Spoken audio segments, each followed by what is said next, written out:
আসসালামু আলাইকুম।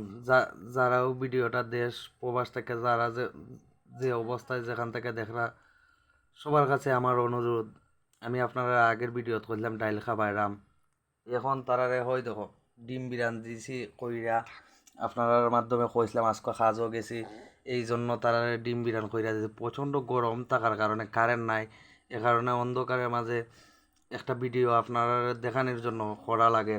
তো তোমরা খুশি নিবা ডিম খাইয়া? খুশি খুশি খুশি। আচ্ছা, আলহামদুলিল্লাহ। তো তারা প্রতিদিন ওই চায় ওলা বালাবুড়া খাইতো, বুঝছো নি? তারা মা ছাড়া অসহায় দুইটা বাচ্চা, আপনারা সবাই সাপোর্ট করুন, সবাই পাশে থাকুন। আর আপনার সন্তান যদি হইতো আপনারা পাল্লানে নি এক সপ্তাহ ডাইল খাবাই রাখতা, বুঝছেন নি? তো আপনারা সবাই আমার মাসুম দুইটা ফেরাস্তার বাইরে চাইয়া ওরা মার তাকে বঞ্চিত আজ আড়াইটা বছর ধরে, বুঝছেন নি? আপনারা সবাই সাপোর্ট করবেন।